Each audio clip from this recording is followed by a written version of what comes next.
Hello everybody, welcome back to HardReset.Info channel. In today's video, I'll show you how to fix no mobile data or 5G signal on your Samsung Galaxy Z Fold 8.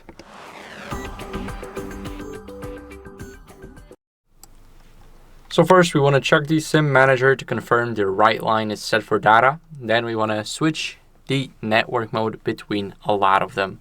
So I'll show you what I mean.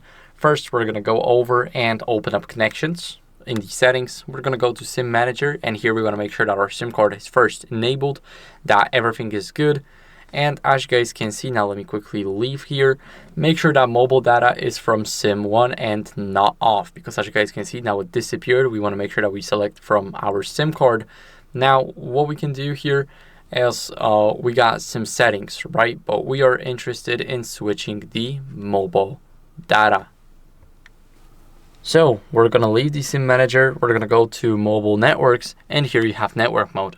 So make sure that you switch between 5G, LTE, 4G, and make sure that you have it set up on your own. Sometimes LTE might be better than 5G, sometimes 5G might be better than all of them. That's why you need to check it out. And here, of course, we have the VoLTE LTE calls. Make sure that you enable it. This will basically use LTE networks for calls. And here we have the allow 2G service.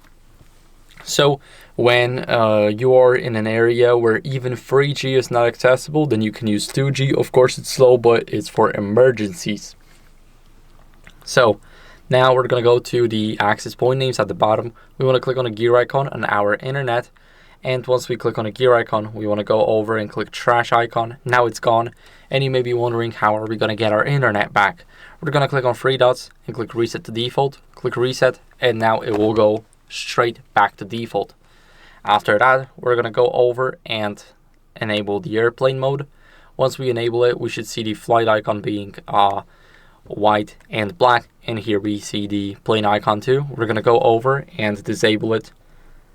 Now, what are we going to do is we're going to go and here, as a last resort, we're going to go and update our software.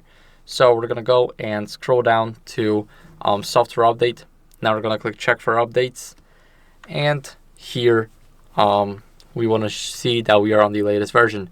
If we're not, then what are we going to do is we're going to simply update our software. If we are on the latest version, that's okay. If not, here you will have a button at the bottom right corner. And that's it for the video. So thank you guys for watching. If you enjoyed this video, then make sure to leave a like, subscription, and a comment, and I'll see you in the next one. Bye.